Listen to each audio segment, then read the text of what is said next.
Assalamualaikum warahmatullahi wabarakatuh.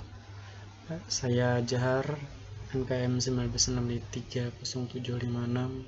Saya akan menjelaskan tentang pembahasan materi tentang himpunan, salah satu pelajaran dari matematika distrik. Nama pembimbing kita, nama dosennya Adi Surya STMT, NIDN 1126058001, Prodi Teknologi Informasi dan Sistem Informasi, Fakultas Teknologi Informatika Universitas Islam Kalimantan, Muhammad Arsyad Al-Banjari, tahun ajaran 2020.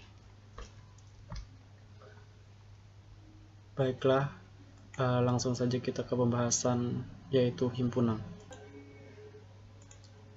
Himpunan adalah benda atau objek-objek atau lambang-lambang yang mempunyai arti yang dapat didefinisikan dengan jelas. Mana yang merupakan anggota himpunan dan mana yang bukan anggota himpunan. Perhatikan objek yang berada di sekeliling kita. Misalnya, ada sekelompok mahasiswa yang sedang belajar di kelas A. Setumpuk buku yang berada di atas meja belajar. Sehimpunan kursi di dalam kelas A. Sekawanan itik berbaris menuju sawah, sederetan mobil yang antri karena macet, dan sebagainya. Semuanya merupakan contoh himpunan dalam kehidupan sehari-hari.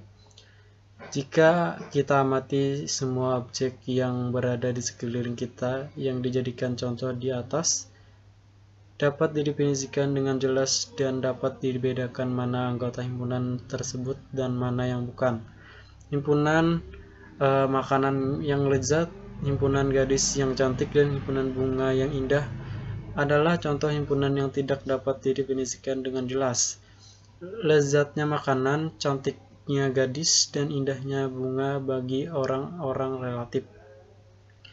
Lezatnya suatu hidangan bagi seseorang atau sekelompok orang belum tentu berlezat bagi orang lain atau sekelompok orang lain. Demikian juga indahnya sekuntum bunga bagi seorang belum tentu indah bagi orang lain. Bagi A yang indah mawar merah, bagi B yang indah mawar melati. Jadi relatif bagi setiap orang contoh tersebut. Baiklah, kita langsung ke contoh soal. Sebelum ke contoh soal, kita ke jenis-jenis himpunan. Jenis-jenis himpunan terdiri dari 1. Himpunan kosong. Himpunan kosong ialah himpunan yang tidak memiliki satupun elemen atau himpunan dengan kardinalitas 0. Himpunan bagian. Definisikan himpunan A dikatakan himpunan bagian dari himpunan B jika dan hanya jika elemen A merupakan dari elemen B, dan hal ini B dikatakan superset dari A. 3. Himpunan sama. Himpunan sama, misalkan himpunan A dikatakan sama dengan himpunan B hanya jika keduanya mempunyai elemen yang sama. Dengan kata lain, A dan A sama dengan B jika A adalah himpunan bagian dari B dan B adalah himpunan bagian dari A. Jika tidak demikian, maka tidak akan sama. Notasinya A sama dengan B, implikasi A B dan B, maka A jika A maka hanya B, dan B maka dan jika B maka dan hanya jika A. 3 hal yang perlu kita periksa kesamaan dua buah himpunan. Kita langsung ke contoh soal saja. Oke, ini contoh soalnya. Contoh penerapan soal.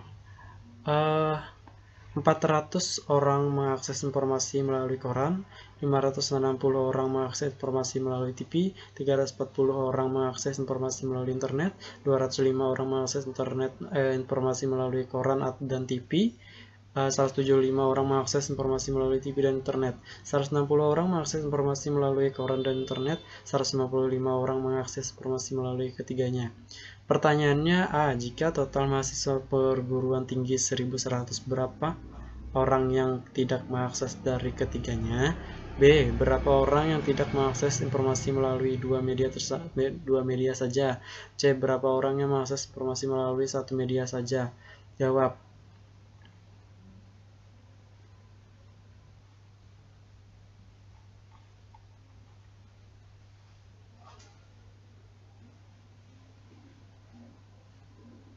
Total mahasiswa N 1100, koran 400, TV 560, internet 340, K dan TV 205, K dan I sama dengan 160, TV dan I 175, K dan TV dan I 155, K 915 sama dengan 400 tambah 560 tambah 340 tambah 205 kurang 160, 175 tambah 155. Cara penyelesaian yang mudah dilakukan dengan menggambar diagram Y-Venn terlebih dahulu seperti gambar di bawah ini. Nah, contohnya seperti ini. Nah, seperti ini.